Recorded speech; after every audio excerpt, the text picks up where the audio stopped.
ஆயுத எழுத்து நேயர்களுக்கு அன்பு வணக்கங்கள். அமைதி பூங்காவாகத்தான் தமிழகம் திகழ்கிறதா என்பதுதான் இன்றைய ஆயுத எழுத்து நிகழ்ச்சியின் பிரதான கேள்வி. ஏன் இந்த கேள்வி எழுகிறது?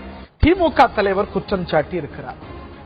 முதல் கோணல் முற்றும் கோணல் என்பது போல சட்டம் ஒழுங்கு விவகாரத்தில் தொய்வு ஏற்பட்டிருக்கிறது என்று குற்றம் சாட்டி இருக்கிறார். அதற்கு அவர் முன்வைக்கக்கூடிய காரணங்கள் பல்வேறு பத்திரிகை செய்திகளை சுட்டிக்காட்டி ஒரு கடந்த 10 நாட்கள்ல இங்கே கொலை சம்பவம், அங்கே கொள்ளை சம்பவம், குற்ற சம்பவங்கள்லாம் இந்த அளவுக்கு நடந்திருக்கின்றன என்று அவர் ஒரு பட்டியலை போட்டு ஆகிய காரணத்தினால இது சட்டம் ஒழுங்கு சிறப்பாகத்தான் பராமரிக்கப்படுகிறதா என்ற ஐயம் எழுகிறது. இதுல ஒரு தொய்வு ஏற்பட்டிருக்கிறது என்ற ஒரு பார்வையை வெளிப்படுத்தியிருக்கிறார். சில ஐசோலேட்டட் இன்சிடென்ட்ஸ் சுட்டிக்காட்டப்பட்டு பொதுப்படுத்தப்பட்டிருக்கிறதா அல்ல இது நாம புறந்தள்ள முடியாத முக்கியமான நிகழ்வுகளா? இல்ல சில சம்பவங்கள் பிராட் டேலைட் காலை சம்பவங்கள்ல நடந்த சம்பவங்கள், செயின் பிரிப்பு உள்ளிட்ட விஷயங்கள்லாம் சுட்டிக்காட்டிருக்கிறது. புறந்தள்ள முடியாத ஒரு விஷயமா இல்ல ஒரு குற்ற சம்பவங்களை இந்த ஆட்சி அந்த ஆட்சி அப்படின்னு அரசியல் படுத்தி பார்க்க முடியுமா உள்ளிட்ட பல கேள்விகள் எழுகின்றன. அமைதி பூங்காவாகத்தான் தமிழகம் திகழ்கிறதா என விவாதிப்போம். இந்த நிகழ்ச்சியில் நம்முடைய திரு சித்தன் ஓய்வு பெற்ற காவல்துறை அதிகாரி அவர்கள் இணைகிறார். அவரை நிகழ்ச்சிக்கு வணக்கங்களோடு வரவேற்கின்றோம். மற்றும் திரு திருச்சி வேலுசாமி காங்கிரஸ் கட்சியுடைய செய்தி தொடர்பாளர் இணைகிறார். அவரை நிகழ்ச்சிக்கு வரவேற்கின்றோம். வணக்கம். மற்றும் நம்முடைய திருமதி நிர்மலா பெரியசாமி அதிமுகவுடைய செய்தி தொடர்பாளர் இணைகிறார். வணக்கம். மற்றும் நம்முடைய திரு வெங்கடேஷ் அவர்கள் இணைகிறார், மூத்த பத்திரிகையாளர். அவரையும் இந்த நிகழ்ச்சிக்கு வணக்கங்களோடு வாழ்த்துக்களோடு வரவேற்கின்றோம்.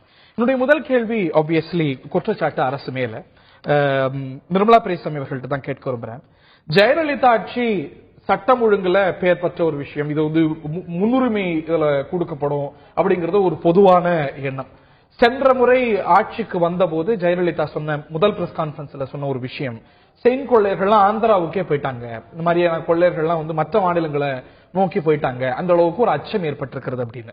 ஆனால் அது போன்ற இந்த முறை ஆட்சி அமைந்திருக்கக்கூடிய ஒரு சூழ்நிலையில ஒரு முதல் 10 நாட்கள்ல நடந்திருக்கக்கூடிய சம்பவங்கள், செய்தித்தாள்கள்ல ரிப்போர்ட் ஆன விஷயங்கள் எல்லாம் திமுக தலைவர் சுட்டி காட்டுகிறார்.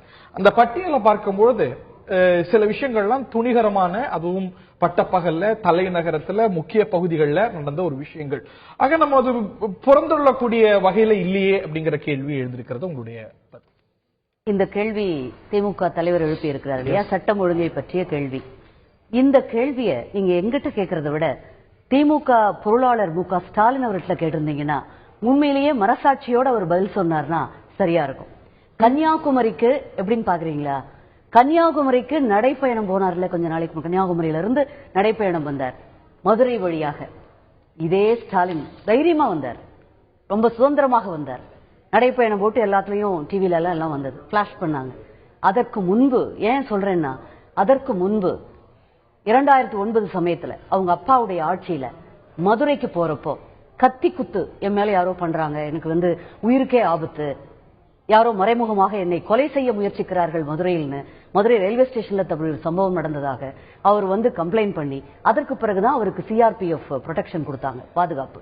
அப்படி ஒரு சூழ்நிலையில் அமைச்சர், அப்பா முதல்வர், அப்படிப்பட்ட ஒரு சூழ்நிலையில் இருந்தவர் தைரியமாக தன்னம்பிக்கையாக ஒரு கன்னியாகுமரியிலிருந்து தமிழ்நாடு முழுக்க நடைப்பயணம் போகும் அந்த சுதந்திரத்தை கொடுத்தது எங்கள் அம்மாவின் அரசு, எங்கள் அம்மாவின் ஆட்சி. திமுக தலைவருக்கு சட்டம் ஒழுங்கை பற்றி பேச என்ன தகுதி இருக்கிறது? நான் பட்டியலிட முடியும் ஒவ்வொன்றாக. இன்னைக்கு எந்த ஆட்சி கிட்ட கேட்டாலும் உங்க ஆட்சியில் என்ன வாழ்ந்தது, முந்தைய ஆட்சியில் என்ன வாழ்ந்தது நீங்க இப்ப கேட்கலாம், போன ஆட்சியில கேட்டிருக்கலாம். ஆனால் இன்னைக்கு கேட்கக்கூடிய அந்த அரசியல் வசதி உங்களுக்கு இருக்கா அப்படின்னு. சென்ற முறையும் ஆண்டது நீங்கள் தான்.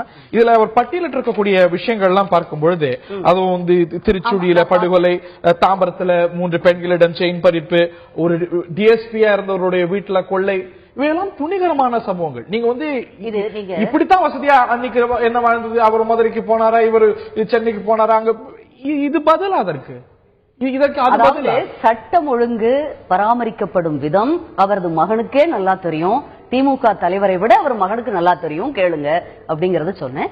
நீங்க கேட்ட கேள்விக்கு நேரடியான பதில், 7 கோடி பேருக்கு மேல் வாழக்கூடிய ஒரு மாநிலம், நகரமயமாதலில் சென்னை ஒவ்வொரு நாளும் பல்லாயிரக்கணக்கான பேர் பல வழிகளில், வாகன வசதி பெருகி போச்சு, பல வழிகளில் பல ஊர்களிலிருந்து பல்வேறு சமூக சூழல்களிலிருந்து கலாச்சாரங்களிலிருந்து இந்த நகருக்குள் வந்து கொண்டே இருக்கிறார்கள். நகரமய முதல் மிக அதிகமான ஒரு மக்கள் தொகை அதிகமா இருக்கு. அந்த மாதிரி ஒரு சூழல் இங்கொன்றுமா இல்ல நாளுக்கு நாள் அவர் சொல்லக்கூடிய 1960, 70 ஆட்சியில அன்றைய எதிர்கட்சியா இருந்த அதிமுக இது போன்று அங்கொன்றுமாக இங்கொன்றுமாக சென்னையில அங்க திருச்சியில அங்க இங்க நடக்கக்கூடிய சம்பவங்களை எல்லாம் பட்டியலிட்டு தான் இங்க பாருங்க பள்ளி மாணவர்களுக்கு பாதுகாப்பு இல்ல, அங்க பாருங்க பெண்களுக்கு பாதுகாப்பு இல்ல, சட்டம் ஒழுங்கு சீர்குலைஞ்சு போயிடுச்சு. பாத்தீங்கன்னா ஒரு 7 சம்பவம் எழுதியிருப்பார். அங்க ஒரு பவுன் திருட்டு போயிடுச்சு, அங்க ஒரு வழிப்பறி சம்பவம், இதே போன்ற ஆதாய கொலைகள், உறவு சிக்கல்களால் வரக்கூடிய கொலைகள், தவறான உறவுகளால் வரக்கூடிய கொலைகள், பேராசையால் வரக்கூடிய கொலைகள், பழிவாங்கும் விதமாக வரக்கூடிய கொலைகள், அதையெல்லாம் சட்டம் ஒழுங்கு பிரச்சனைன்னு சித்தரிக்கிறது மாபெரும் தப்பு. சட்டம் ஒழுங்கு பிரச்சனை எப்பொழுது வருகிறது? அந்த பட்டியல போட முடியாதா? கொலைகள் தானே அவங்களுக்கு ஏதாவது வேணும். அண்ணனுக்கும் தம்பிக்கும் ஒரு பிரச்சனை, வீட்டுக்குள்ள அடிச்சுக்கிறாங்க, அதனால ஒரு மரணம் ஏற்பட்டது அப்படின்னா அங்க எந்த போலீஸும் ஒண்ணும் பண்ண முடியாது. ஆனா ஒரு டிஎஸ்பி வீட்டுல டிஎஸ்பியா இருந்தவருடைய வீட்டுல கொள்ளை அடிக்கப்படும் அப்படின்னா அது ஒரு துணிகரமான சம்பவமா பார்க்கணும். அதாவது நடவடிக்கை எடுக்காமல் இருந்தா தான் சொல்லணும். அடுத்த ஓரிரு நாட்களில் இப்ப பாருங்க, சமீபத்தில் நடந்த எல்லாத்துலயும் இப்போ ஒரு மனைவியே ஒரு வழக்கறிஞர் முருகனை கொலை பண்ண ஒரு சம்பவம், அடுத்த சில 2 நாட்களுக்குள்ள எல்லாம் என்ன துப்பறிஞ்சிட்டாங்க போலீஸ். உடனடியாக கண்டுபிடிச்சு உடனடியாக அவர்களை அதுக்குரிய விசாரணை வளையத்துக்குள் கொண்டு வந்து அரெஸ்ட் பண்ணி வச்சிருக்காங்க. அதே போல கிருஷ்ணகிரி பாகலூர்ல ஒரு பெரிய வங்கி கொள்ளை நடந்தது, உங்களுக்கு ஞாபகம் இருக்கும். 2015 50 கிலோ தங்கத்தை கொள்ளையடிச்சுட்டு போயிட்டாங்க வட மாநிலத்திலிருந்து வந்து. அவர்களும் அப்படித்தான் போலீஸ் 2 மாதங்கள்ல அவங்களை கண்டுபிடிச்சு யூபிக்கே போய் அவங்களை அரெஸ்ட் பண்ணிட்டு வந்தது. அதே போல மென்பொறியாளர் உமா மகேஸ்வரி சிறுசேரியில நடந்து வந்துட்டு இருக்கப்ப நைட்ல கொலை பண்ணி அந்த கொலையையும் உடனடியாக துப்பு துளக்கி போலீஸ் கல்கட்டாவுக்கு போனாங்க. கல்கட்டாவுக்கு எப்படி பிளைட்ல அந்த வெளியூர்களுக்கு உடனடியான நடவடிக்கை எடுக்கிறாங்க. நீங்க தவறா சொல்லக்கூடாது. நான் திருச்சி வேலுசாமி அவர்கள்ட்ட கேட்க விரும்புறேன். இது போன்ற சம்பவங்கள் தமிழ்நாட்டுல மட்டுமல்ல, உலகத்துல எல்லா நாடுகளிலும், ஸ்காண்டினேவியன் கண்ட்ரிஸ் உட்பட எல்லா இடங்கள்லயுமே குற்றச்சம்பவங்கள் அப்படிங்கிறது நடக்காத மாதம் கிடையாது, நடக்காத வாரம் கிடையாது. இங்க நடந்துச்சு அங்க நடந்துச்சு அப்படிங்கறத ஒரு கோர்வையா சேர்த்து வச்சுட்டு இதனால சட்டம் ஒழுங்கு சரியில்லை, இதற்கு இந்த ஆட்சி இந்த முதலமைச்சர் காரணம் அப்படின்னு சொல்லுவது அப்படிங்கிறது இதை ரொம்ப அரசியல் படுத்துற மாதிரி இல்லையா? நான் உங்களை மட்டும் இல்ல, நாட்டில் இருக்க எல்லாரும் சேர்த்து கேட்கிறேன். மத்தியில் காங்கிரஸ் ஆட்சி நடக்கிற போது டெல்லி நகரத்துல ஒரு கல்லூரி மாணவி கற்பழிக்கப்பட்டு கொலை செய்யப்பட்டார். அந்த மாணவியும் குடிபோதையில் இருந்தாள். கற்பழித்து கொலை செய்தவர்களும் குடிபோதையில் இருந்தாலும் நிரூபிக்கப்பட்டிருக்கு. நிர்பயா நிர்பயா நிர்பயான்னு இதே அதிமுக பொதுச் செயலாளர் அன்றைக்கு கொடுத்த அறிக்கைகள், அவர்கள் கண்டன கணைகள் தமிழ்நாடு முழுவதும் ராத்திரில 12 மணிக்கெல்லாம் பீச் ஓரத்தெல்லாம் அதை எதிர்த்து போராட்டம் நடந்ததா இல்லையா? இன்றைக்கு அவர் சொல்லியிருக்கிறது திருவண்ணாமலையில் 13 வயது பெண் பலாத்காரம் செய்யப்பட்டு அந்த மாணவி கொலை செய்யப்பட்டிருக்கிறார் சொன்னா அது சட்டம் ஒழுங்கு அமைதியா இருக்கா? நான் கேட்கிறேன். இப்ப சகோதரி சொல்றத பார்த்தா இனிமே தமிழக முதலமைச்சருக்கு பூனைப்படை பாதுகாப்பே தேவையில்லை. தமிழ்நாடுல அமைதி பூங்காவா இருக்கு, முதலமைச்சருக்கு எது பாதுகாப்பு?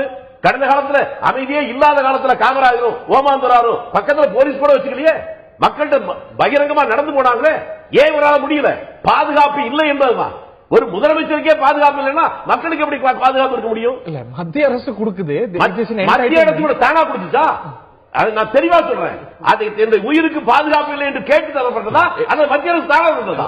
முந்தைய மத்திய அரசு காங்கிரஸ் சார் எந்த மத்திய அரசு பாதுகாப்பை இவர் கேட்டு தந்தார்களா அவர்களா தந்தார்களா? இல்ல இல்ல, அதை ரிவ்யூ பண்ணி அவங்களுடைய பாதுகாப்பு சிச்சுவேஷன் ரிவ்யூ பண்ணி திரும்ப நான் சொல்றதை நீங்க கேட்கல. அந்த பாதுகாப்பு எனக்கு வேண்டும், எனக்கு பாதுகாப்பு இல்லை என்று இவர் தான் கேட்டார். அவர்கள் நினைவு சரியா இருந்தா திரு சிதம்பரம் உள்துறை அமைச்சர் இருந்த போது லெட்டருக்கு போடப்படுது. உங்க நினைவு பாதி சரி பாதி சரியில்லை. நான் கேட்டேன், இந்த பாதுகாப்பு இப்ப எனக்கு தர்றா மத்திய அரசு தந்ததா? இல்ல, மத்திய அரசு தானும் அசஸ் பண்ணி கொடுக்குது. இல்லைங்க இல்லைங்க இல்லைங்க 100 தடவை சொல்றேன். இவர்கள் கேட்டுத்தான் தரப்பட்டது. அது எதற்காக சொல்றேன்? பாதுகாப்பு இல்லாம இருக்கு. காமராஜரை போன்ற முதலமைச்சர் மிக சாதாரணமாக உண்டு. குமாரசாமி ராஜா அப்படித்தான் இருந்தார். மக்கள் அப்படித்தான் இருந்தார். நீங்க ஏன் இல்லைங்க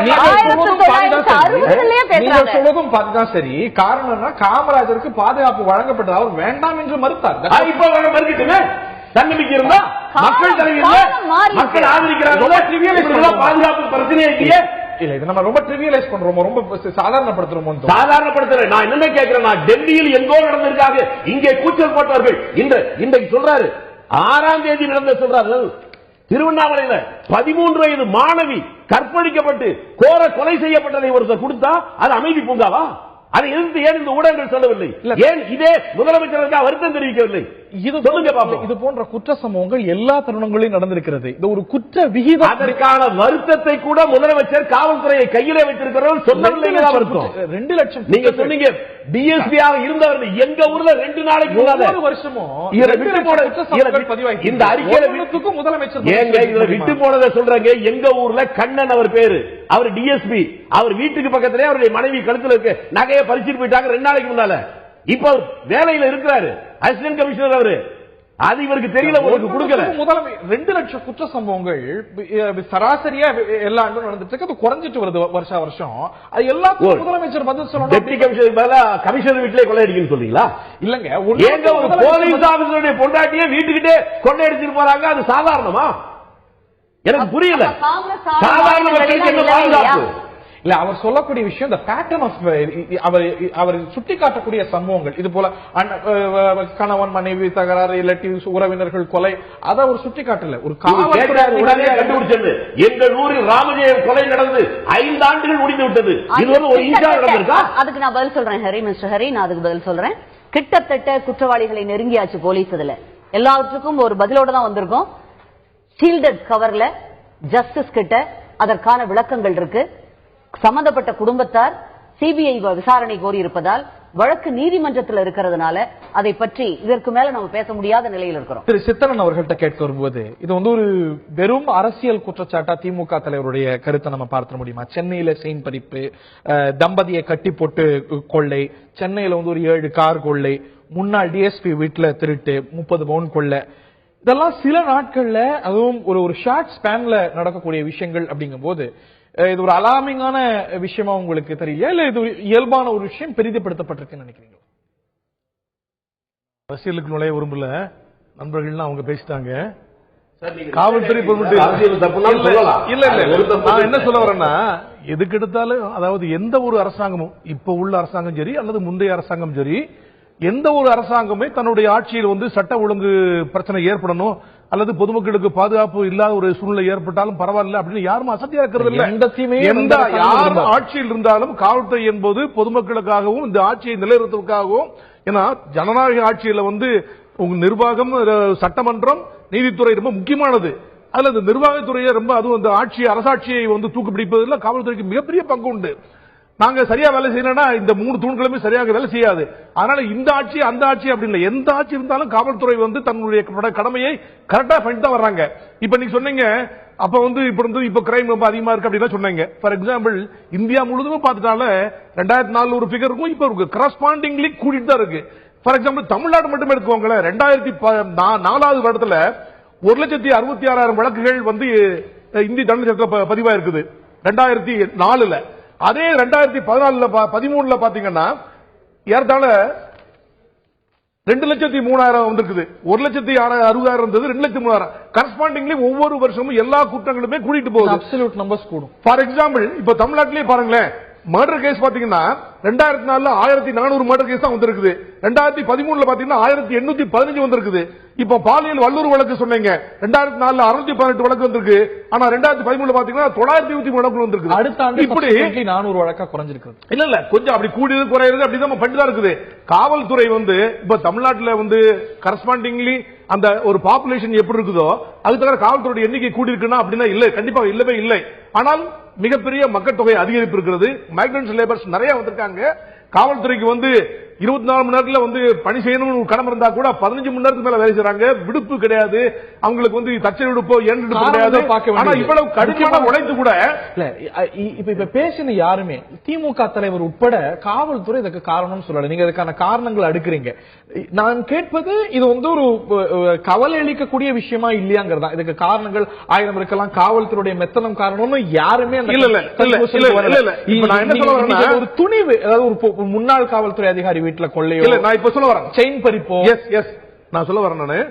இப்ப வந்து என்ன நடக்குது, சமீப காலங்கள்ல என்ன நடக்குன்னா, இப்ப இந்த கூலிப்படை மாதிரி வச்சுக்கிட்டு ஃபார் எக்ஸாம்பிள் சகோதரி அவர்கள் சரியாக சொன்னாங்க, ஒரு குடும்ப சூழ்நிலையில் ஒரு கலாச்சார ஒரு ஒழுக்க சீரழிவு ஏற்படும் போது காவல்துறைக்கு தெரியாது. இப்போ இங்க மக்கள் தொகை அதிகமாக போச்சுது, மைக்ரன்ஸ் லேபர் அதிகமா வச்சுட்டாங்க, நிறைய டிராப் அவுட்ஸ் அதிகமாயிட்டாங்க, வேலையில்லா திண்டாட்டம் அதிகமா இருக்குது. இந்த மாதிரி பல்வேறு விதமான சூழ்நிலை இங்க இருக்கும் போது குற்றம் நடக்குது, கண்டிப்பா நடக்குது. ஆனா அந்த குற்றத்தை நடக்கிறதுக்கு நாங்க பல்வேறு நடவடிக்கை எடுத்துட்டு தான் இருக்கிறோம். இப்ப அந்த கூலிப்படை மாரி ஆட்கள்லாம் வந்து நிறைய பேருக்கு என்ன விஷயம் தெரியாமையே கூட்டு கொண்டு போய் அவங்களால அந்த குற்றத்தை செய்ய இயலாமல் இருக்கும் போது யாரோ ஒருத்தர் அரேஞ்ச் பண்ணிடுறாங்க. இந்த மாதிரி வழக்குகளை எதிர்கொள்வதற்கு சட்டத்தில் வந்து போதுமான இது இல்ல. இப்போ கொலை கூலிப்படை வச்சு ஒரு கொலை பண்ணாங்கன்னா திருநாட்டு ஐபிஎஸ்ல மேக்ஸிமம் நாங்க போட முடியும். திருநாட்டுக்கு வந்து என்ன ஆயுள் தண்டனை அல்லது ஒரு மரண தண்டனை தான் வழங்க முடியும். ஆனால் பேர்டன் வந்து போலீஸ்ல வந்து ஹெவியா இருக்கு. Beyond all reasonable doubt prove பண்ணணும் இருக்குது. இதெல்லாம் யூஸ் பண்ணி கன்விக்ஷன் எப்படி நல்லா வாங்குறது அப்படிங்கிறதுக்காக வேண்டிதான் ஏற்கனவே Maharashtra control of organised crime act அப்படின்னு சொல்லி ஒரு ஆக்ட் மகாராஷ்டிரா கொண்டு வந்தாங்க. ஆந்திரா கூட அதை வந்து கொண்டு வந்திருக்காங்க, தமிழ்நாட்டில் கொண்டு வரணும். அதுல எல்லாம் எப்படின்னா ஒரு டிஎஸ்பி லெவலில் அலுவலர் இருக்கணும், அவர்கிட்ட கொடுத்த கன்ஃபர்ஷன் செல்லுபடி ஆகும். இப்ப சாதாரண வழக்கு எல்லாம் வந்து இந்திய சாட்சி சட்டப்படி ஒரு காவல்துறை அலுவலர் கொடுக்கிற வாக்குமூலம் செல்லாது. ஆனால் அந்த சட்டத்தில் டிஎஸ்பி விசாரிக்கணும், காவல்துறை அலுவலர் கொடுக்கிற வாக்குமூலம் செல்லுபடியாகும் நீதிமன்றத்தில். அவர் வந்து எந்த ஒரு சர்ச் வாரண்ட் இல்லாம போய் சர்ச் பண்ணலாம். அவர் பேர்டன் ஆஃப் ப்ரூஃப் வந்து அதிகமா கொடுத்திருக்குது. ப்ராப்பர்ட்டியை அவரே வந்து அட்டாச் பண்ணலாம், ரிமாண்ட் வைக்கலாம். பல்வேறு விஷயங்களில் வந்து கடுமையான தண்டனை வழங்குவதற்காக ஏற்பாடு செய்யணும், புதிய சட்டத்திற்கு கொண்டு வர வேண்டும். இதற்கான புதிய சட்டங்கள் இதை வலுப்படுத்துறதுக்கான அவசியம் இருக்கிறது. காவல்துறையுடைய மெத்தனம் காரணம் அல்ல, காவல்துறை மெத்தனம் இல்ல, இரவு பகலாக ஏகப்பட்ட பெட்ரோல் வெஹிக்கிள் செக் பண்றோம், நிறைய பேர் ட்ரீட்மெண்ட் விசாரிக்கிறோம், எல்லாம் பண்ணிட்டு இருக்கோம். இந்த தருணத்தில் ஒரு சிறிய இடைவெளி எடுக்க வேண்டியிருக்கிறது. இது வந்து திமுக ஆட்சி அதிமுக ஆட்சி அப்படின்னு இந்த குற்றச்சம்பவங்களை பார்த்திட முடியுமாங்கிற கேள்வி எழுந்திருக்கிறது. இங்க எல்லாமே மோசம் அப்படிங்கிற ஒரு முடிவுக்கும் வந்துட முடியுமாங்கிற கேள்வியும் எழுந்திருக்கிறது. ஏனென்றால் தேசிய அளவுல கடைசியா தேசிய குற்ற ஆவண காப்பகத்துடைய புள்ளிவிவரங்கள் படி தேசிய அளவுல 7.7% குற்றங்கள் அதிகரித்திருக்கின்றன. தமிழ்நாட்டில் 5.9% அப்படிங்கிற அளவுல 5.09% அளவுல குற்றங்கள் குற்ற வீதம் அப்படிங்கிறது குறைந்திருக்கிறது. இப்படி குறையக்கூடிய மாநிலம் அப்படிங்கிறது வேற எங்கேயும் இல்ல, தமிழ்நாட்டில் தான் குற்றங்கள் குறைந்து வருகிறது, தேசிய சராசரியில குற்றங்கள் பெருகி வருகிறது. ஆனால் அதே வேளையில இது போன்ற சம்பவங்களை எல்லாம் சிறப்பா இருக்கிறது அப்படின்னு புறந்தள்ள முடியுமாங்கிற கேள்வி எல்லாமும் தொடர்ந்து எழுகிறது. அமைதி பூங்காவாகத்தான் தமிழகம் திகழ்கிறதா அப்படிங்கிற கேள்வி இன்றைய விவாத பொருளாக இருக்கிறது. காரணம், திமுக தலைவர் குற்றம் சாட்டியிருக்கிறார். கடந்த வாரங்கள்ல நடந்த குற்றச்சம்பவங்களை எல்லாம் செய்தித்தாள்கள்ல வந்த விஷயங்கள் எல்லாம் சுட்டிக்காட்டி இவையெல்லாம் ஆட்சியுடைய முதல் பகுதியிலேயே முதல் வாரங்களிலேயே நடக்குது, முதல் 2 வாரங்கள்ல நடக்கிறது. இது வந்து முதல் கோணல் முற்றிலும் கோணலா அப்படிங்கிற கேள்வியை எழுப்பியிருக்கிறார். நான் திரு வெங்கடேஷ் அவர்கள் இணைகிறார், மூத்த பத்திரிகையாளர், அவர்கிட்ட கேட்க விரும்புறேன். இதுல அவர் சுட்டிக்காட்டியிருக்கக்கூடிய இந்த ஒரு சம்பவங்கள் சில இதெல்லாம் நிச்சயமாக கவலை அளிக்கக்கூடிய அதுவும் துணிகரமான சம்பவங்கள் தான். ஆனா திரு சித்தனன் சொன்னது போல இது ஒரு குற்றச்சம்பவங்களையும் அரசியலையும் ஆட்சியும் ஆட்சியாளர் முதலமைச்சர் நேரடியா தொடர்பு படுத்தி பார்க்க முடியுமா? அதுல ஒரு மல்டிபிள் ஃபேக்டர்ஸ் சேர்ந்தே இணைந்துடலையா? இது வந்து இந்த ஆட்சி வந்துருச்சு, முதல் வாரம் சேராங்க, அதனால இந்த ஆட்சியுடைய தோல்வி முதல்ல எப்படி இருக்கு, அதனால தொடர்ந்து இப்படிதான் இருக்கு அப்படிங்கிற ஒரு கன்க்ளூஷனுக்கு வந்துட முடியுமா? ஒரு அடிப்படையில் ஒரு விஷயத்தை புரிஞ்சுக்கோங்க. இது வந்து ஆக்கப்பூர்வமான எதிர்கட்சி அப்படின்னு ஒரு கட்சி செயல்படணும் அப்படின்னு ஆரம்பிக்கும் போது நிச்சயமாக அரசினுடைய என்னென்ன விஷயங்கள்ல இன்னும் தொய்வு ஏற்பட்டிருக்கோ அதை சுட்டிக்காட்ட வேண்டியது மிக முக்கியமான அவசியம். இன்றைக்கு திமுக அந்த ஒரு பணியை எடுத்துக்கொள்ள வேண்டிய ஒரு கட்டாயத்தில் இருக்கிறது. அதைத்தான் இன்றைக்கு செய்துகிறது. நீங்க வந்து சட்டசபையில வந்து திரு ஸ்டாலின் அவர்கள் அதே மாதிரியான ஒரு பணியை ஆரம்பிக்கிறார், வெளியே வந்து திரு கலைஞர் அவர்கள் ஆரம்பிக்கிறார்கள். இதுல என்ன ஒரே ஒரு தொனியில தான் இருக்கக்கூடிய பெரிய சிக்கல் இருக்கு. என்னன்னா இது குற்றச்சாட்டா அல்லது வந்து பிளாக் பண்றோமா, ஒரு இஷ்யூவை நாம வந்து கவனத்தை திருப்புறோமா அல்லது வந்து குற்றச்சாட்டா சொல்றோமா? நம்முடைய மிகப்பெரிய சிக்கல் எங்க வருதுன்னா இந்த முதல் கோணல் அப்படிங்கிற வார்த்தையில தான் இது பெரிய சிக்கல் ஆரம்பிக்குது. முதல் கோணல் அப்படிங்கறதெல்லாம் நம்ம சொல்லி இதை வந்து ஆரம்பிக்கணும்ன்ற அவசியம் கிடையாது. நாம என்ன சொல்றோம், இந்த ஆட்சியாளர்கிட்ட இந்த செய்திகளை எல்லாம் நீங்க கவனத்தில் எடுத்துக்கோங்க. கடந்த 10 நாட்கள்ல இத்தனை விதமான தவறுகள், இத்தனை விதமான குளறுபடிகள் ஏற்பட்டிருக்கிறது, நீங்கள் ஏன் இதை பற்றி கவனம் செலுத்தக்கூடாது அப்படின்னு ஒரு எதிர்கட்சி ஒருத்த மையமா எடுத்து சொல்லுது. நீங்க இதை வந்து தோழமை கட்சி சொல்லுவோம், எதிர்கட்சி அந்த ஒரு துணியை தான் கடைபிடிக்கல. இல்ல, நான் என்ன சொல்றேன், அதுதான் நான் அடிப்படையில் இருக்கக்கூடிய வித்தியாசம் நான் சொல்றேன். ஒரு ஆக்கப்பூர்வமான ஒரு கட்சி என்ன செய்யணும் அப்படின்னு சொன்னா, ஆமா இதெல்லாம் நீங்க கவனத்தில் எடுத்துக்காங்க. இப்ப நீங்க கவனத்தில் இல்லாம கிடையாது. நிச்சயமா இது என்னன்னா, இப்ப இன்றைக்கு நாம இந்த இடத்துல உட்கார்ந்து பேசுறோம் அப்படின்னா இது மக்கள்கிட்டையும் சரி பொதுமக்கள்கிட்டையும் அதே மாதிரி இருக்கக்கூடிய ஆட்சியாளர்கள்ட்டையும் அதை பத்தி ஒரு அவேர்னஸ் பில்ட் பண்றோம். அதே மாதிரியான ஆட்சியாளர்கிட்ட அவேர்னஸ் நேரடியா பில்ட் பண்ண வேண்டிய எதிர்க்கட்சி ஒரு ஆக்கப்பூர்வமான அம்சமாக என்ன செய்யணும்னா இத்தனை அம்சங்கள் இருக்குது. இப்ப நீங்க பாத்தீங்கன்னா அவர் தொகுத்து கொடுத்திருக்காரு 10 நாட்கள் ஒரு வாரத்தில் நடந்த செய்திகள் எல்லாம். இது ஆட்சியாளருக்கு தெரியாதுன்னு அல்ல, அது போலீஸ் மூலமாக அவருக்கு தெரியாது என்பது அல்ல. ஆனால் அவர்கள் செய்யக்கூடிய முக்கியமான அம்சம் என்னவென்றால் இதை பற்றிய ஒரு கவனத்தை உருவாக்குகிறார். இந்த கவனத்தை உருவாக்குவது என்பதை செய்யும் பொழுது அது முதல் கோணல் என்ற வார்த்தையை எல்லாம் அதை பிரயோகிப்பது என்பது அதுதான் அந்த இடத்துல இருக்கக்கூடிய மிகப்பெரிய சிக்கல். அதுதான் அரசியல். இந்த குற்றச்சம்பவங்கள்லாம் குறையும் பொழுது எந்த அரசு, திமுக அரசோ அதிமுக அரசோ, இங்க பாருங்க போன வருஷத்தை காட்டிலும் இந்த வருஷம் குற்றச்சம்பவங்கள் குறைந்திருக்கிறது. இதற்கு நாங்கள் காரணம், எங்களுடைய ஆட்சி காரணம் அப்படின்னு கிரெடிட் எப்படி எடுத்துக்குதோ, அரசியல் எங்களுடைய வெற்றி அப்படின்னு எடுத்துக்குதோ, அதே போல இது போன்ற சம்பவங்கள்ல குற்றச்சாட்டுக்கு பழியும் அவங்க தானே இயல்பா. நான் என்ன கேட்கிறேன், டிஸ்கஷன்ஸ் லெவல் மாறணும். நான் திருப்பி சொல்றேன், இந்த டிஸ்கஷன்ஸ் லெவல் குற்றச்சாட்டு பதில் பெருமை எடுத்துக்கொள்வது இந்த லெவல் அது இல்லாமல் அதுக்கு அடுத்த கட்டத்துக்கு போகணும். ஏன்னா நீங்கள் 89 தொகுதி நீங்க வென்று வந்திருக்கிறீங்க, நீங்க மிகப்பெரிய அளவில் இன்றைக்கு எதிர்க்கட்சியா உட்கார்ந்திருக்கீங்க, உங்களுக்கு 98 பேர் பலம் இருக்கிறார்கள். இதெல்லாம் தமிழக மக்கள் உங்களுக்கும் மிகப்பெரிய பணியை கொடுத்திருக்காரு. அந்த பணியை தான் நீங்கள் செய்து கொண்டிருக்கிறீர்கள். அரசு எப்படி ஒரு பக்கம் ஆளுங்க அரசு எவ்வளவு தூரம் ஆக்கப்பூர்வமான பணிகளில் ஈடுபடுகிறதோ எதிர்க்கட்சியும் அதற்கு இணையான ஒரு பணியை செய்யதான் உங்களுக்கு வாய்ப்பு கொடுக்கப்பட்டிருக்கிறது. அந்த இணையான பணி என்ன அப்படின்னா நீங்கள் அரசுக்கும் மக்களுக்கும் நீங்கள் எடுத்துச் சொல்ல வேண்டிய செய்திகளை சொல்கிறீர்கள். இன்றைக்கு கலைஞருடைய அறிக்கையுடைய ஒரு முக்கியமான சாராம்சமாக நான் பார்ப்பது என்னவென்றால் இதை ஒரு மையப்படுத்தி அவர் மக்களுடைய கவனத்தை திசை திருப்புவதற்கு கவனத்தை மையப்படுத்துவது திசை திருப்ப தவறு மக்களுடைய கவனத்தை கவர்வதற்கான ஒரு அம்சத்தை எடுத்து பேசுகிறார். தொனியில் உங்களுக்கு மாற்று கருத்து இருக்கிறது, ஆனால் அவர் எழுப்பி இருக்கக்கூடிய விஷயங்கிறது கவனம் எடுத்துக்கொள்ள வேண்டிய அம்சத்தை தான் அவர் சுட்டிக்காட்டியிருக்கிறார். திருமதி நிர்மலா அவர்கள்ட்ட கேட்க வரும்போது திரு சித்தனன் அவர்கள் எழுப்பினார், அது ரொம்ப ஒரு முக்கியமான ஒரு விஷயம். இன்னைக்கு இது ஒரு குற்றச்சம்பவங்கள் அப்படின்னு பார்க்கும்போது அவருடைய பல்வேறு காரணிகளை நம்ம அலச வேண்டியிருக்கிறது. இன்னைக்கு காவல்துறை எதிர்கொண்டு வரக்கூடிய ஸ்ட்ரெஸ் அப்படிங்கிறது நிச்சயமா நீங்க எதிர்கட்சி யாருமே மறுக்க முடியாத ஒரு விஷயம். இன்னைக்கு காலி பணியிடங்களே 1/1/2016 கணக்குப்படி 23,656 அப்படிங்கிற அளவுல இருக்கிறது. ஆக இது ஒரு ஹியூஜ் வேகன்சி. ஒரு காவல் பணியாளர் செய்ய வேண்டிய வேலையை பலர் செய்ய வேண்டிய வேலையை ஒரு காவல்துறை அதிகாரியோ பணியாளரோ செய்யக்கூடிய ஒரு சூழ்நிலை எழுந்திருக்கிறது. சோ இதனது விளைவு சட்டம் ஒழுங்குடைய எபிஷியன்சியிலும் இயல்பா வரக்கூடிய வாய்ப்பு இருக்கிறது. இந்த பிரச்சனையை நம்ம புறந்தள்ளவே முடியாது. இதற்கு அரசு பதில் சொல்ல கடமைப்பட்டிருக்கிறது. காலி பணியிடங்கள் நிச்சயமாக முழுமையாக நிறைவேற்றப்படும். அதுல சொல்லுங்க. இப்ப காவல் பணியிடங்கள் 23,000 நீங்க சொன்னீங்க இல்லையா? இப்ப ஏற்கனவே 8,500 காவலர் பணிக்கும் 1033 காவல் உதவியாளர் பணிக்கும் ஆட்கள் எடுக்கப்பட்டு இப்ப போலீஸ் அகாடமியிலையும் எந்த விதமான மால் பிராக்டிஸும் இல்லாம தெளிவாக நேரடியாக அப்பாயின்மெண்ட் எல்லாருக்கும் கிடைக்குது.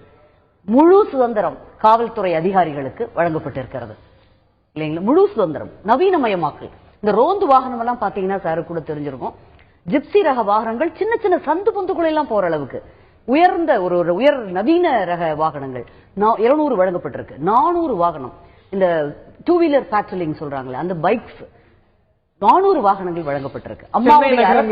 எங்கள் அதிமுக சென்னை நகரத்துல நிறைய இடங்கள்ல வழங்கப்பட்டிருக்கு, நம்ம கண்கூடா பாக்குறோம். ஆனா சென்னை நகரத்துல தான், அதுவும் தலைநகரத்துல காவல்துறையுடைய தலைமையகம் இருக்கக்கூடிய தலைநகரத்துல இந்த துணிகர சம்பவங்கள் நடக்குது. செயின் பறிப்போ, அதாவது முதலே சொன்ன மாதிரி பாப்புலேஷன் மல்டிவேரியஸ், பல பக்கங்கள்ல இருந்து பல ஊர்களில் இருந்து தினமும் குவிந்து கொண்டே இருக்கிற மக்கள் பல மாநிலங்கள்ல இருந்து வராங்க.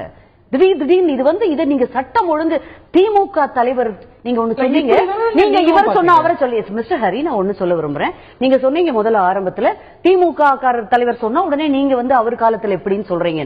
இந்த இடத்துல இந்த விவாதம் திமுக தலைவருடைய ஒரு அறிக்கையின் ஒரு பேஸ் பண்ணி அடிப்படையாக வச்சு நம்ம பேசிட்டு இருக்கிறோம். அப்படிங்கிறப்ப அவரை பத்தி பேச வேண்டியது கடமையாகுது. நமக்கு முன்னாடி 5 முறை அவர் முதல்வராக இருந்திருக்கிறேன்னு பெருமையாக சொல்லிக் கொள்கிறார். அப்படிங்கிறப்ப அவருக்கு சொல்லக்கூடிய, அவரை நம்ம விமர்சிக்கக்கூடிய எல்லா விதமான தார்மீக நியாயமும் எங்களுக்கு இருக்கு. அவர் என்ன, அவருக்கு தன்னுடைய இருப்பை பதிவு செய்து கொள்ளணும். வயது முதிர்ந்த வயது போன அந்த பெரியவருக்கு தான் இருக்கிறோம் தன்னுடைய இருப்பை செய்யக்கூடிய ஒரு நிர்பந்தம் மற்ற சில கட்சிகளும் சேர்த்து பதிவு செஞ்சிருக்கிறாங்க. அவர் சில பத்திரிகை செய்திகளையும் கூட சுட்டி காட்டியிருக்கிறார். சோ அவர் யார் சொன்னாருங்கிறத காட்டிலும் அவர் நீங்க உங்களுக்கு பிடிச்சிருக்கோ பிடிக்கலையோ பிடிச்சிருக்கு பிடிக்கல எதிர்கட்சியுடைய வேலையே இதுதான். பிரதான எதிர்கட்சி திமுக, அந்த கட்சியுடைய தலைவர் எழுப்ப வேண்டியது பணி. இப்ப நீங்க வந்து அவர் சொல்லியிருக்கக்கூடிய செய்தியை பார்க்கணுமா? அவருக்கு சொல்றதுக்கு தனக்கு வேணும்னா ஒண்ணு, தனக்கு வேண்டாட்டா ஒண்ணு, நாம் அண்ணா திமுக அரசு செஞ்சா ஒண்ணு, அவருடைய அரசு இருந்தா இருக்கிறது ஒண்ணுன்னு அவர் எதை வேண்டுமானாலும் எப்படி வேண்டுமானாலும் மாற்றி பேசக்கூடியவர். அதனால்தான் அவருடைய வார்த்தைகளுக்கு அவர் ஒரு பெரிய மரியாதை தேவையில்லை அப்படிங்கறது என்னுடைய கருத்து. திமுக எதிர்கட்சியா இருந்த போதும் இது போன்ற சம்பவங்கள் எல்லாம் சுட்டி காட்டி தானே சட்டம் ஒழுங்கு சரியில்லை. எங்கள் தலைவர், எங்கள் அம்மா அவர்கள், மாண்புமிகு தமிழ்நாடு முதல்வர் அவர்கள், அம்மா அவர்கள் எங்கேயாவது தேவையில்லாத வார்த்தைகளையோ, மக்களை திசை திருப்பும், மக்களை குழப்பும் வார்த்தைகளையோ பிரயோகப்படுத்தி பார்த்திருக்கிறீர்களா? காவல்துறை தன் கடமையை மிகச்சரியாக மிக பலமாக செய்து கொள்ளக்கூடிய 2010 2009 8 இது போன்ற குற்றச்சம்பவங்கள் நடந்த அந்த சமயத்துல திமுக அரசின் சொல்லுங்க, அத வந்து அன்னைக்கு எதிர்கட்சி தலைவர் அந்த ஜெயலலிதா இதே போன்று எழுப்பி இருக்கிறார். அப்ப நியாயம், ரவுடிகள் ராஜ் சாம்ராஜ்யம் நடக்கும். அப்ப வந்து ஒரு அமைப்பு ரீதியாக அவர்களுடைய அமைச்சர்களே ஒரு ரவுடிசத்தை நீங்க கேட்டு பாருங்க, சாருக்கு தெரியும், எல்லாருக்கும் தெரியும். அமைப்பு ரீதியாக அவர்களுடைய அமைச்சர்களே சில பேர் நில அபகரிப்பாகட்டும், ரவுடிசம் ஆகட்டும், அவர்களே ஒரு ஆர்கனைஸ் செக்டர் மாதிரி அவர்கள் சேலத்துல நடந்தது, இங்கும் சென்னையில நடந்தது, நிறைய அமைச்சர்களை நாம் சுட்டிக்காட்ட முடியும். 6 பேர் கொலை நினைவு இருக்கா உங்களுக்கு? எந்த அமைச்சர் இந்த மாதிரி தண்டிக்கப்பட்டிருக்கிறார்? அவங்களுடைய அமைச்சர் தண்டிக்கப்படாத அளவுக்கு அவங்க தலைவர் மாதிரியே அவர்களுடைய அமைச்சர்களுக்கும் அந்த டாக்டிக்ஸ் தெரியுதுன்னு வேணா வச்சுக்கலாம். நீங்க சொன்னா அதற்காக அவர்கள் செய்த தவறுகளை இல்லைன்னு எப்படி சொல்ல முடியும்? திருச்சி வேலுசாமி அவர்கள்ட்ட கேட்கிறோம். புள்ளி விவரங்கள், இது வந்து NCRB புள்ளி விவரங்கள், தமிழக அரசுடைய புள்ளி விவரங்கள், தேசிய குற்ற ஆவண காப்பகத்துடைய புள்ளி விவரங்கள் எடுத்துக்கிட்டா தமிழ்நாட்டுல குற்ற விகிதம் குறைந்து வருவதுதான் காட்டுது. IPC குற்ற விகிதம் 2010 வந்து 277%, 2015 242. கொலைகள் எடுத்துக்கிட்டா கூட 2010 1700 கொலை நடக்குதுன்னா 2015 1642 கொலை தான் நடக்குது. இதுல பல முக்கியமான குற்றங்கள், ஆதாய கொலைகள், காக்னிசபிள் அஃபென்சஸ் எல்லாம் பார்க்கும்பொழுது குறைந்து வருகிறது. மற்ற மாநிலங்கள்ல கூடி வருகிறது, தேசிய சராசரி பெருகி வருகிறது, தமிழ்நாட்டில் குறைந்து வருகிறது. அதை நம்ம ஒட்டுமொத்தமா இங்க வந்து ஏதோ குற்றங்கள் வந்து பீகார் போல வேற மாநிலங்கள் போல அதிகரிக்கு அப்படின்னு பொதுமைப்படுத்த முடியாது இல்லையா? அதாவது கிராமத்துல சாதாரணமா சொல்லுவான், எருது புண்ணு காக்கைக்கு தெரியாதுன்னு, தலைவலியும் காய்ச்சலும் தனக்கு வந்தாதான் புரியும். இந்த புள்ளி விவரங்களை சொல்லி மக்களை ஒரு அறியாமையில் மூழ்கடிப்பது நம்முடைய வேலை அல்ல. ஒன்னா 9 இவங்க சொன்னாங்க, என்னவோ இவங்க தலைவி தேவையில்லாத வார்த்தையை பயன்படுத்துறது. அன்னை சோனியா காந்தியை பார்த்து இவருக்கு தேசபக்தியும் கிடையாது, பதிபக்தியும் கிடையாதுன்னு சொன்னதை விட ஒரு நரக, அது உங்களுக்கு கஷ்டமா இருக்கலாம், அதுல உண்மை இருக்குன்னா இன்னொரு புருஷன் செத்தா கூட குடன்கட்ட ஏறுறது பேசுறது புரியல. தயவுசெய்து விவாத பொருள் எவ்வளவு பெரிய ஆபாசமான ஒரு விமர்சனம் அது சோனியா காந்தியை பத்தி சொல்லுது. அதுக்கு இப்படி ஒரு பதில் சொல்லிக்கிறீங்க. அது ஒரு பெண் அப்படி சொல்லவே கூடாது. பொருள் அல்ல. நீங்க சொன்னது போல எந்த ஒரு கொலையும் எந்த ஒரு குற்றமும் நம்ம வந்து நான் என்ன கேட்கிறேன், நான் உங்களை பார்த்து கேட்கிறேன், இதே கருணாநிதி அவர்கள் கற்பனையாக ஒரு கதை பண்ணி கற்பனை கதாபாத்திரம் வந்து ஓடினாள் ஓடினாள் வாழ்க்கையின் ஓரத்துக்கே ஓடினாள், எல்லாரும் கை தட்டிங்க, சிரிச்சிங்க, பாராட்டிங்க, மாலை போட்டீங்க. ஆனா உண்மையிலே ஒரு 13 வயசு பொண்ணை பதற கற்பழித்திருக்காங்க ஆதாரபூர்வமா சொல்லும் போது புள்ளி வரம் சொன்னீங்களே, இது நியாயமா? அவர் அப்படி ஆட்சியில் இருந்த போது அவர் என்ன இது போன்ற இது பதிவு செய்யும் போது பத்திரிகைகள்லாம் ஏதோ மற்ற மாநிலங்கள்லாம் குற்றமே நடக்காத மாதிரி இங்கதான் குற்றம் நடக்கிற மாதிரி என்ன கேட்கிறேன். இப்ப இவங்க சொன்னாங்க திமுக ஆட்சியில் நடந்த குற்றங்களை பற்றி, அதை யாரும் சொல்லியே. நான் என்ன கேட்கிறேன், இன்றைக்கு நடப்பதை பற்றி சொல்லதான் அதை மட்டுமே சொல்லிட்டு முடியாது. தலைவர் எடுத்தார், மற்ற மாநிலங்களை பாருங்க, இங்க நடக்கிறத பத்தி சொல்றீங்க. எந்த மாநிலம்? அவர் இருக்கிறது தமிழ்நாட்டிலேயே, அவர் தமிழ்நாட்டுடைய சட்டமன்றத்தில் இருக்காருங்க, அவர் எம்எல்ஏ இருக்கிறாருங்க, எதிர்கட்சி தலைவரா இருக்கிறாருங்க. இதைத்தான் அவருடைய வேலையை தானே அவர் செய்யறாரு. அவருடைய வேலை இல்லையாது. குற்றங்கள் நடக்கிறதே எதிர்கட்சிகள் சுட்டி காட்டினா பத்திரிகைகள் எழுதினா, பத்திரிகைகள் ஏன் இதை பத்தி எழுதுறீங்க? மற்ற மாநிலங்கள்ல இல்லையா, மற்ற மாநிலங்கள்ல குற்றம் நடக்கலையா, ஏதோ அங்கெல்லாம் நடக்காது இங்க நடக்கிறது போல ஒரு நடுநிலை சொல்லியிருக்காரு. அவர் முதலமைச்சராக இருந்த போது இது போன்ற குற்றச்சாட்டு வந்து இதே ஜெயலலிதா கூப்பாடு போடலீங்களா? இது அயோக்கியத்தனம் இல்லையா? இங்க குற்றம் நடக்கிறா பீகார பாருங்க, மகாராஷ்டிரா பாருங்க, சொல்லுங்க நியாயமான கேட்கலையா? அப்ப கேட்ட அந்த நியாயம் இப்ப ஏன் இல்லன்னு நான் கேட்கிறேன். இருவரும் இப்ப ஏன் இல்ல? இருவருமே எங்களுக்கு கேள்வி, இது கருணாநிதி ஜெயலலிதா சண்டை இல்லைங்க. எங்களை பாரு, லட்சக்கணக்கான பேர் கிராமத்துல பாதுகாப்பு இல்லாம இருக்காங்க, அவனுக்கு பாதுகாப்பு எந்த மக்கள் வந்து இவர்கிட்ட புலம்புனாங்க, எந்த மக்கள் வந்து கம்ப்ளைண்ட் பண்ணாங்க, எந்த பொதுமக்கள் வந்து நீங்க இருக்கிற மாதிரி நாட்டு மக்கள் நினைச்சா அது உங்களுடைய அறியாமை. என்ன நடக்குது? ஒரு சாதாரண விவசாயி, ஒரு சாதாரண விவசாயி பேங்க்ல சில ஆயிரம் தரல, போலீஸ் பட்ட பகல்ல பல ஆயிரக்கணக்கான பேருக்கு அடிச்சு ஒதுச்சாங்க, உரத்தாங்க. அது இந்த ஆட்சியில் நடந்துச்சு. உங்களை அடிச்சா மட்டும்தான் உங்களுக்கு தெரியுமா? அந்த பொண்ணு, நீங்க அந்த பொண்ணுக்காக ஏன் காங்கிரஸ் கட்சி பெரிய அளவுல போராட்டம் நடத்தக்கூடாது? ஓடி போங்க.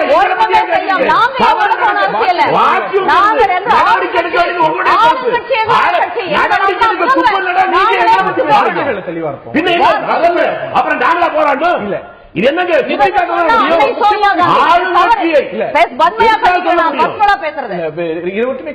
இது வந்து ஜெயலலிதா பற்றியோ சோனியா காந்தி பற்றியோ பர்சனல் விஷயம் இல்ல. நீங்களுமே ஒரு விஷயம் எழுப்பினீங்க, இது ஜெயலலிதாவா கருணாநிதியா சண்டே இல்லை அப்படின்னு. ஆனா அப்படி மாற்றப்படுகிறதோங்கிற கேள்வி எழுந்திருக்கிறது. இன்னைக்கு ஒரு குற்ற சம்பவத்தை எப்படி நேரடியா ஜெயலலிதாவட்டையும் ஆளுங்கட்சி தான், அதிகாரம் தான், அதிகாரிகள் இருக்கிறாங்க, போலீஸ் அவங்க கட்டுப்பாடுல இருக்கு.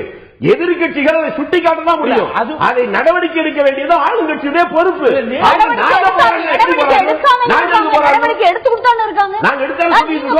நாடே நிர்பயாவுக்காக போராடுச்சு, நீங்களும் குரல் கொடுத்தீர்கள், நீங்களும் குரல் கொடுங்களேன், நீங்களும் அந்த குழந்தைக்காக பாடுவாடுங்களேன்.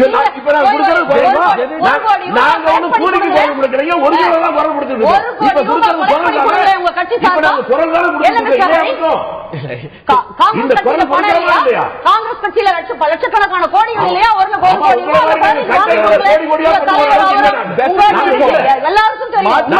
தசை திரும்பி பெற்றிருக்கோம். இது மைய விஷயத்துல இருந்து தசை திரும்பி பெற்றிருக்கோம். நான் திரு சித்தனன் அவர்கள்ட்ட கேட்க வரும்போது இந்த இன்னைக்கு நிச்சயமாக ஒரு உட்டோப்பியனா கொலையே நடக்காத கொள்ளையே நடக்காத சமுதாயம் என்னைக்குமே இருந்ததில்லை. ஆனால் அது கட்டுக்குள்ள வைத்துக் கொள்வது அப்படிங்கிறது ஒரு நிச்சயமான ஒரு அவசியமான ஒரு விஷயம். அதனாலதான் முதலமைச்சர்கள் தொடர்ந்து காவல்துறையை அவங்களுடைய கட்டுப்பாட்டில் வச்சிருக்காங்க. Because the primacy assumes. இங்க வந்து சரி செய்ய வேண்டிய லாக்யூனா இருக்குமானால் அதுல முக்கியமான பிரச்சனைகள் அப்படின்னு நீங்க பட்டியலிடுவது என்னென்னவா இருக்கும்? நான் ஏற்கனவே முதல்ல சொன்ன மாதிரி இப்போ அதாவது கிராஜுவலா ஆரம்பத்திலிருந்து இப்ப வரைக்கும் பாத்தீங்கன்னா கிரைம் ரேட் வந்து கூட்டிட்டு தான் போகுது. ப்ரொபோர்ஷனேட்டா பாப்புலேஷன் தகுந்தபடி பல்வேறு காரணிகளும் அதுக்கு காரணமாக இருக்கிறது. 2014 குறைந்தது, அது ஒரு சில வருஷங்கள்ல கொஞ்சம் குறைஞ்சிருக்கு. பட் ப்ரொபோர்ஷனேட்டா கொஞ்சம் கூட்டிட்டே தான் வருது. பாப்புலேஷன் அதிகமா இருக்கு, மைக்ரேஷன் அதிகமா இருக்கு, வேலையில்லா திண்டாட்டம் அதிகமா இருக்கு, இப்ப லேண்ட் டிஸ்பியூட் இருக்கு. 2000 வந்து ஒரு ப்ராப்பர்ட்டியுடைய ஒர்த்த பாத்தீங்கன்னா இப்ப 100 மடங்கு கூடி போச்சு. 2016 கூடி போச்சு. ப்ராப்பர்ட்டி டிஸ்பியூட் அல்லது லேண்ட் டிஸ்பியூட் அல்லது சொந்த இதெல்லாம் ரொம்ப என்ன சொல்றேன்னா, அதாவது மற்ற மாநிலங்களை காட்டிலும் 2014 அது கடைசியா வந்த என்சிஆர் புள்ளிவிவரத்துல தமிழ்நாட்டில் குற்ற விகிதம் குறைந்து வருது. ஆனா அதுல எதிர்கட்சிகளுடைய குற்றச்சாட்டு என்னன்னா, இங்க வந்து பதிவு செய்யப்படக்கூடிய விகிதம் குறைந்து வருது, குறைச்சு கணக்கு காட்டுறாங்க அப்படின்னு. அது வந்து ஒரு காவல்துறை அதிகாரியா களத்துல இருந்தவர் அப்படிங்கிற அடிப்படையில இங்க வந்து குற்றங்கள் குறைவா காட்டணும் அப்படிங்கிற முனைப்பு அங்கங்க இருக்கா? இல்ல முன்னாடி நீங்க சொன்னதுல ஓரளவு உண்மை இருக்கு. நானே காவல்துறையில 35 வருஷம் நான் ஒர்க் பண்ணிட்டேன். ஆரம்ப கட்டங்கள் எல்லாம் வந்து இந்த மாதிரி ஒரு டிடக்ஷனுடைய புள்ளி உரத்தை வந்து ரேட்டை கூட்டணும், ஒரு பெரு வர்க்கறதுக்காக வேண்டி அங்கங்க கொடுக்க வழக்குல சரியா பதிவு செய்யாம ஒரு 70-80% பதிவு செய்வாங்க. இதெல்லாம் பதியாம ஒரு பெட்டிஷன் மாதிரி ட்ரீட் பண்ணி விசாரிச்சு டிஸ்போஸ் பண்ணிடுறாங்க அப்படிங்கிற மாதிரிலாம் இருந்தது. இப்போ அவேர்னஸ் அதிகமாச்சு. இப்போ பொதுமக்களுக்கு எல்லாம் வழக்கு பதிவு செய்யலாம் விடவே மாட்டாங்க. ஒரு SMS கொடுப்பாங்க, ஒரு இமெயில் கொடுப்பாங்க, அல்லது வேற யாராவது ஒரு வக்கீல் போவாங்க, இல்ல நீதிமன்றத்தில் போய் 480 CRPSல எஃப்ஐஆர் போடுங்க வழக்கு கூட பதிவு செய்வாங்க. அப்படிதான் விகிதம் குறைஞ்சிருக்குன்னு நான் நிச்சயமா சொல்ல. இல்ல ஒரு நிமிஷம். அங்கங்க இது போன்ற பிராக்டிஸ் CSR போடாம அடுத்த கட்டத்துக்கு எடுத்துக்கிட்டு போகாம இருக்கக்கூடிய நடவடிக்கைகளும் அங்கங்க கிராமங்கள்ல நிறைய இடங்கள் இருக்கு. இப்ப பாத்தீங்கன்னா இப்ப வன்கொடுமை தடுப்பு சட்டத்துல வந்து ஒரு கம்ப்ளைண்ட் கொடுத்தாங்கன்னா காவல்துறையினர் உடனடியாக வழக்கு பதிவு செய்யலாம். செக்ஷன் 4ல வந்து காவல்துறை அலுவலரே லயபிள். அதே மாதிரி இப்ப 154 CRPC நிர்பயா வழக்குக்கு அப்புறம் நீங்க நிறைய அமெண்ட்மென்ட் கொண்டு வந்தாங்க. அதுல பாத்தீங்கன்னா குறிப்பிட்ட சில வழக்குகள், முக்கியமான கொடூரமான வழக்குகள் எல்லாம் சொல்லிருக்காங்க. அந்த வழக்குகளில் ஒரு புகார் கொடுக்கப்பட்டால் அது ஒரு பெண் கொடுத்தாங்கன்னா உடனே ஒரு பெண் காவலர் தான் வழக்கு வாக்குமூலத்தை பதிவு செய்ய வேண்டும். கண்டிப்பாக வழக்கு பதிவு செய்ய வேண்டும். வழக்கு பதிவு செய்யாவிட்டால் இந்திய தண்டனை சட்டம் 166A வந்து போலீஸ் அதிகாரி லயபிள் அப்படிலாம் கொண்டு வந்தாங்க. இப்படி பல்வேறு செக்ஷன் கொண்டு வந்திருக்காங்க. இருந்தாலும் காவல்துறை கடுமையான நடவடிக்கை எடுத்து கடுமையான ரோந்து பணி செய்து இரவு பகல் பார்க்காம அங்கங்க வெஹிக்கிள் செக் பண்ணி லாக் செக் பண்ணி நிறைய இதெல்லாம் பண்ணதுனால கிரைம் ரேட் குறைஞ்சிருக்குங்கிறது ஓரளவுக்கு நல்ல கண்டிப்பாக உண்மைதான். அதுல வந்து இதே கிடையாது உங்களுக்கு. இருந்தாலும் பொதுமக்களுக்கு ஒரு கடமை இருக்கிறது. இப்ப செக்ஷன் 39 சிஆர்பிசி பாத்தீங்கன்னா ஒரு கொடூரமான குற்றம், ஒரு கொலையோ அல்லது பாலியல் வல்லுறவோ அல்லது மிக கொடூரமான குற்றங்கள், ஒரு 7 வருடம் அல்லது அதற்கு மேற்பட்டு சேத்தண்டனை மீது தண்டிக்கப்படக்கூடிய குற்றங்கள் எங்கேயாவது நடந்தது, நடக்கிற மாதிரி ஒரு இருக்குன்னா செக்ஷன் 39 சிஆர்பிசி பிரகாரம் காவல்துறைக்கு தகவல் தெரிவிக்க அனைத்து பொதுமக்களும் கடமைப்பட்டவர்கள் இருக்காங்க. ஆனா எந்த பொதுமக்களுமே வந்து எல்லாமே பேப்பர் நான் சொல்றேன், ஆனா யாரும் சொல்றது இல்ல, யதார்த்தம் யாரும் சொல்றது இல்ல. அதனால தயவு செய்து பொதுமக்கள் வந்து இந்த மாதிரி சம்பவம் நடக்கும் போது காவல்துறைக்கு தகவல் தர முன்வர வேண்டும். இதுல பெரும்பாலான வழக்குகள் விடுதலை முடியுது அல்லது ஏன் இந்த குற்றவாளிகள் எம்போல்டன் ஆறாங்க, ஒரு டிட்டரன்ஸ் இல்ல அப்படின்னா இந்த மாதிரி கூலிப்படை போன்ற சில முக்கியமான வழக்குகள்ல நாங்க வந்து குண்டாஸ் ஆக்ட் போடுறோம். ஆக்ட் போட்டு இன்வோக் பண்ணி 1 இயர் பெயில் இல்லாம உள்ள அனுப்பிடுறோம். ஆனா உள்ள போன பிறகு பல்வேறு அவங்களுக்குள்ளே பேசி எல்லாம் பண்ணி ஒரு கொலை பண்ணாலும் தூக்கு தண்டனை, இன்னொரு கொலை பண்ணாலும் ஒரே தூக்கு தண்டனை சொல்லி முக்கியமான சாட்சிகள் எல்லாம் கலத்தி விடுறாங்க. அதனால விக்டிம் அண்ட் விட்னஸஸ்க்கு ப்ரொடெக்ஷன் ஸ்கீம் கண்டிப்பாக கொண்டு வர வேண்டும். வன்கொடுமை தடுப்பு இடத்துல மட்டும்தான் கொண்டு வந்து ஜென்ரலையும் கொண்டு வரணும். கொண்டு வர முடியும். தேசிய அளவிலும் சரி இங்கேயும் சரி செய்யப்பட வேண்டிய ஒரு விஷயங்கள் இங்க சரி செய்ய ஒரே முக்கியமான விஷயம், நிறைய நாங்க பிரிவென்டிவ் ஆக்ஷன் எடுக்கிறோம். இப்ப நீங்க சொல்றீங்க குற்றம் நடந்து போச்சு சொல்லி அங்க ஒண்ணு இங்க ஒண்ணு அங்க ஒண்ணு எல்லாம் சொல்லி போலீஸ் குறை சொல்றதுக்கு நீங்க வர்றீங்க. ஆனால் நாங்க எடுக்கக்கூடிய கடுமையான நடவடிக்கைகள், தடுப்பு நடவடிக்கைகள் காரணமாக, ரோந்து பணியின் காரணமாக, வெஹிக்கிள் செக், மற்ற இடத்துல போய் செக் பண்றது, ஒரு சர்ப்ரைஸ் பண்ற காரணம் எத்தனை குற்றங்கள், எத்தனை கொலைகள், எத்தனை இல்லங்க தடுக்கப்பட்ட சம்பவங்கள்ல நிச்சயமாக வந்து கிடைப்பது இல்லைங்கிறது ஏத்துக்கிறேன். எத்தனை சொல்ல முடியுமா நீங்க? 10 வழக்கு வேண்டாம்னு சொல்லி சொல்றீங்களே, 100 வழக்குகள் தடுக்கப்பட்டிருக்கும். அதை பற்றி சொல்லுங்க. காவல்துறையின் அர்ப்பணிப்பு மிக மிக முக்கியமானது. தயவு செய்து குறை சொல்லி எங்களை முதலில் ஒடுத்து விடாது. மாற்று கருத்தே இல்லை. அது வந்து காவல்துறையுடைய அர்ப்பணிப்பு மற்ற மாநிலங்களை கம்பேர் பண்ணி இது எந்த ஆட்சியா இருந்தாலும் தமிழக காவல்துறையுடைய சீரியஸ் செயல்பாடு சொல்லுகிறேன். அதே வேளையில இது போன்ற குறைகள், இது போன்ற சம்பவங்கள் இதுவும் ஹைலைட் பண்ணணும். கண்டிப்பா நீங்க குறை சொல்லுங்கள். ஒரே ஒரு தகவல் மட்டும் சொல்றேன் உங்களுக்கு, ஒரே ஒரு தகவல். இப்ப நீங்க இவ்வளவு சொல்றீங்க இல்லையா, 2004 இருந்து 2013 வரைக்கும் கணக்கு எடுத்தீங்கன்னா இந்தியா முழுமைக்குமான டிடெக்ஷன் ஆஃப் கேசஸ் பாத்தீங்கன்னா 66% வந்து தமிழ்நாடு காவல்துறை தான் முதலிடத்தில் உள்ளது. இல்ல அதாவது ஆரம்பத்தில் இருந்து 2004 2015 வரைக்கும் இன்னைக்கு வரைக்கும் நம்ம கவர் ஆகுது. களவு போன பொருட்கள் வந்து திருப்பி ஒப்படைக்கப்பட்ட விகிதம் அதெல்லாம் பார்க்கும்போது மற்ற மாநிலங்களை கண்டுபிடிக்கிறாங்க. நடந்துட்டு இருக்கு. நான் திரு வெங்கடேஷ் அவர்கள்ட்ட கேட்க வரும்போது இதுலயும் நம்ம வகைப்படுத்தி பார்க்க வேண்டிய இதுல இருக்கிறோமா? இப்ப ஒரு குடும்ப தகராறு இல்லாட்டி ஒரு காதல் விவகாரம், இதுல நடக்கக்கூடிய ஒரு கொலைகளை காவல்துறையால யூகிக்க முடியாது, தடுக்கவும் முடியாது. அது வேகமா கண்டுபிடிக்க முடியும், நடவடிக்கை எடுத்து ஒரு அச்சத்தை உருவாக்க முடியும். ஒரு ஸ்பர் ஆஃப் எமோஷன்ஸ்ல வரக்கூடிய விஷயம். ஆனா ஒரு பட்டப்பகல்ல நடக்கக்கூடிய ஒரு ஆதாயத்துக்காக, ஒரு கெயின்காக நடக்கக்கூடிய மர்டர்ஸ் எல்லாம் வந்து நம்ம ஒரு அலார்மிங்கா பார்க்கணும். நம்ம ஒரு அரசியல் தலைமைகள் கிட்ட இதை பிரித்து பார்க்கக்கூடிய ஒரு மெச்சூரிட்டி இருக்கா, இல்ல ஒட்டுமொத்தமா அது பொதுப்படுத்தப்படுதுன்னு நினைக்கிறீங்களா? இது பிரச்சனையினுடைய மையத்தை நாம வந்து அதனுடைய குற்றம் அப்படிங்கிற இடத்துல இருந்து ஆரம்பிக்கிறதுக்கு பதில் குற்றத்துக்கான காரணங்கள்ல இருந்து ஆரம்பிக்கிறது தான் சரியா இருக்க முடியும். இப்ப நீங்க அடிப்படையில் நீங்க சார் சொன்ன மாதிரி ஒரு அடிப்படையில் என்னன்னா, இங்க இருக்கக்கூடிய மிகப்பெரிய சிக்கல் வந்து வெளி மாநிலங்களிலிருந்து தமிழகத்துக்கு வந்தவர்கள், இங்க இருக்கக்கூடிய பாப்புலேஷன் growth, இது எல்லாமே ஒரு மிக முக்கியமான பெரிய சிக்கல்களாக உருவாகி இருக்கு. நாம ஒரு நகரம் வளருது அப்படின்னு நீங்க யோசிக்கும் போது, நீங்க தமிழ்நாட்டுக்குள்ள வெறும் 8 லட்சம் பேர் இருந்த இடத்துல நீங்க 45 லட்சம் பேர் இருக்காங்க. தமிழகத்தினுடைய மொத்த மக்கள் தொகை வந்து பெருமளவு வளர்ந்திருக்கு. இதெல்லாம் என்ன அடிப்படையில் நமக்கு செய்தி தருது அப்படின்னா, ஒன்று பிற மாநிலங்கள்ல இருந்தும் நமக்கு உள்ள வந்து சேர்ந்தவங்க, இங்க இருக்கக்கூடியவங்களுக்கு மத்தியில் ஏற்படக்கூடிய பல்வேறு சிக்கல்கள், இது எல்லாத்துக்குமே நம்ம வேற இடத்துல இருந்து புள்ளிகள் ஆரம்பிக்கும். உதாரணமா நீங்க சொன்ன ஆரம்பிச்ச இந்த ஆதாய கொலைகளுடைய அடிப்படை வந்து அதனுடைய சாதிய மனநிலை. இப்ப நீங்க பிரச்சனையை எங்க ஆரம்பிக்கணும்? சாதிய ரீதியான ஆர்வங்கள் இருக்கக்கூடிய அமைப்புகள் என்னென்ன, அதெல்லாம் எவ்வளவு தூரம் நம்ம கண்ட்ரோல் பண்ண முடியும். இது வந்து அடிப்படையில் அந்த மாதிரி இது மாதிரி ஒவ்வொரு இடத்துல இருந்தும் நீங்க வந்து வேற இஷ்யூஸ், அதாவது தமிழகத்தின் உள்ள அதாவது அடிப்படையாக இருக்கக்கூடிய வேலைவாய்ப்பின்மை அல்லது இது மாதிரியான பிரச்சனைகளுக்கான வேற காரணங்கள் வந்து கொலைகளாகவோ இல்ல இந்த மாதிரியான ஒரு குற்றங்களாகவோ உருவாவதற்கு முன்னாடி அது எவ்வளவு தூரம் நம்ம சமுதாய அளவுல நம்ம எப்படி தீர்க்க முடியும் அப்படின்றத யோசிக்கிறது தான் இது அத்தனைக்குமான நிரந்தர தீர்வா இருக்குமே தவிர, நீங்க போலீஸ் நீங்க சொல்லக்கூடிய எல்லா விஷயத்திலயும் ஒரு பொலிட்டிக்கல் அக்கௌண்டபிலிட்டி சம்பந்தப்பட்டிருக்கு. இப்ப நீங்க வந்து சாதிய ரீதியாக காரணம் கொலைகள் அப்படின்னா, இப்ப ஆணவ கொலைகள்னு பாக்குறோம், அதுக்கு தனி சட்டம் கேட்கிறாங்க. அதுல இருக்கக்கூடிய நியாயம் நீங்க சமுதாய விஷயங்கள், எக்கனாமிக் ரீசன்ஸ் பார்க்கும்போது அதுலயும் பொலிட்டிக்கல் அக்கௌண்டபிலிட்டி இல்ல கண்டிப்பா அரசு வந்து ஒன்று நீங்க சட்டத்தை நிலைநிறுத்துவதற்கான ஒரு காவல்துறை ரீதியான ஒரு நடவடிக்கை என்பது ஒன்று, சமுதாய ரீதியாக அதை செய்ய வேண்டிய பணிகள் என்பது இன்னொன்று. அப்ப இந்த சமுதாய ரீதியாக நடக்கும். ஆமா, ரியலிஸ்டிக்கா சமுதாய ரீதியான பணிகள்ல எவ்வளவுக்கு எவ்வளவு நீங்க கவனம் செலுத்துறீங்களோ, வேலை வாய்ப்புகள் எவ்வளவு தூரம் உருவாக்குறீங்களோ, எவ்வளவு தூரம் நீங்க மக்கள்கிட்ட ஒரு அமைதியை கொண்டு வரீங்களோ, இதுதான் வந்து இந்த விதமான பிரச்சனைகள் ஏற்படாமல் தடுக்க முடியும். நம்முடைய வெறும் நம்ம சட்டம் ஒழுங்கு மட்டுமே அதனுடைய தனிப்பட்ட அளவுல பார்க்காமல் சமுதாயத்தினுடைய ஒட்டுமொத்த வளர்ச்சி, ஒட்டுமொத்த இருக்கக்கூடிய சிக்கல்களுடைய ஒரு முழு பரிமாணத்தோட பார்க்கணும் தான் நான் சொல்றேன். ஹோலிஸ்டிக்கா பார்க்கணும். பல்வேறு காரணிகள் இருக்கு. உங்கள்ட்ட தான் அடுத்து வரேன். I'll give you the last point. Trichy வெளிச்சமுடைய இறுதியான கருத்து கேட்க இருக்கின்ற இது வந்து பல கோணங்கள் சம்பந்தப்பட்ட விஷயம். திமுக, அதிமுக, பாமக, காங்கிரஸ்ங்கிற தாண்டிய ஒரு சொசைட்டல் ரீசன்ஸ் இதுல சேர்ந்தே இருந்திருக்கு அப்படிங்கறத நம்ம பார்க்க வேண்டியிருக்கிறதுல இறுதியான கருத்து 100% அதை நான் ஏற்றுக்கொள்கிறேன். வெங்கடேஷ் அவர் சொன்னதை போல வெறும் சட்ட ஒழுங்கு பிரச்சனை அரசியல் பிரச்சனை அல்ல. அதை கடந்து அரசியல் கட்சிகளை கடந்து எல்லா பொதுமக்களும் கவலையோடு கவனிக்க வேண்டிய ஒன்று. சமீப காலத்தில் தமிழகத்தில் தாயும் மகளும் சேர்ந்து கணவனை கொன்றது, தந்தை மகளை கொன்றது, மகள்கள் தந்தையை கொன்றது, கணவனை வேறு கூலிப்படையை வைத்து கொலை செய்வது இந்த ஒரு வாரத்திலே 2-3 பார்த்து விட்டோம். இது இந்த தமிழ்நாட்டுடைய பண்பாடு கலாச்சாரத்தை எல்லாவற்றையும் குழி தோண்டி புதைக்கின்ற ஒரு செய்தியாக வந்து கொண்டிருக்கிறது.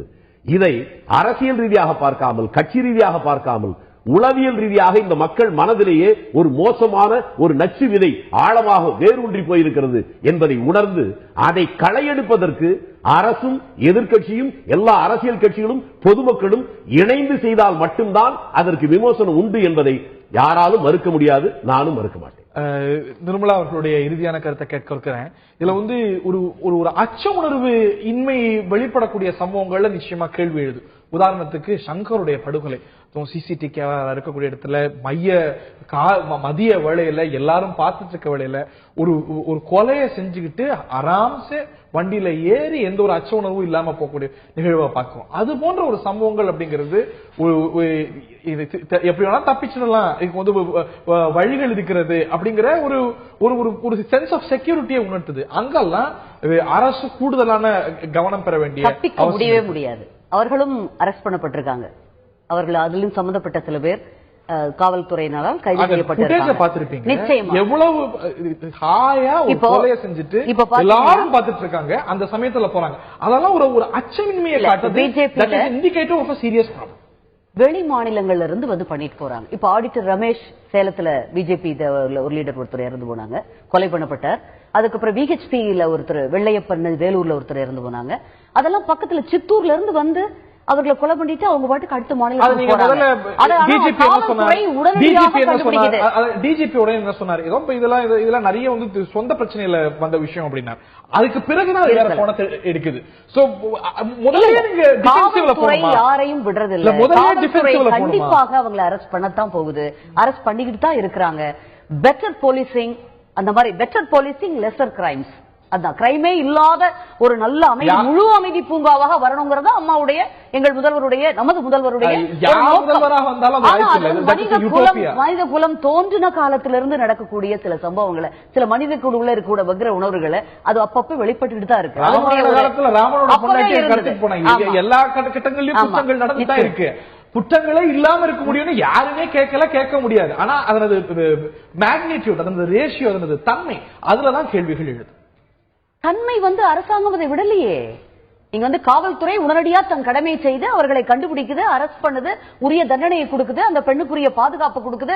இதுக்கு மேல அரசாங்கம் என்ன செய்யணும்? அதற்குரிய விழிப்புணர்வை கொடுத்துட்டு தான் இருக்கு.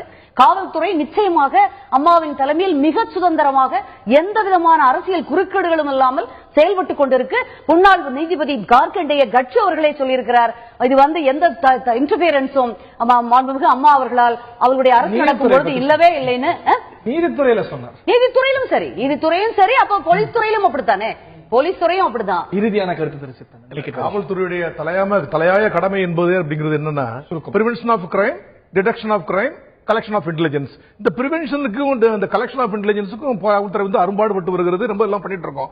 அப்படி பிரிவென்ட் பண்ண முடியாம அதையும் மீறி ஒரு கிரைம் நடந்துச்சுன்னா டிடெக்ட் பண்ணிடுவோம். நாங்க எல்லா வழக்குகளிலும் முக்கியமான பாயிண்ட், எல்லா வழக்குகளிலுமே கைது செஞ்சிருக்கோம். நாங்க கைது செஞ்சு கோர்ட்ல போய் நாங்க நிறைவேற்றோம்னா பல்வேறு காரணங்களால் வழக்கில் வந்து தண்டனை முடியுது.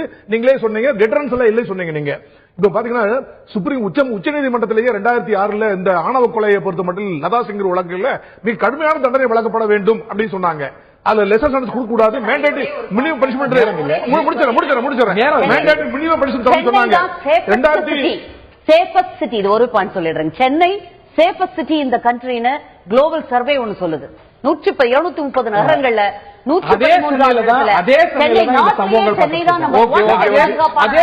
தாம்பரத்துல இங்க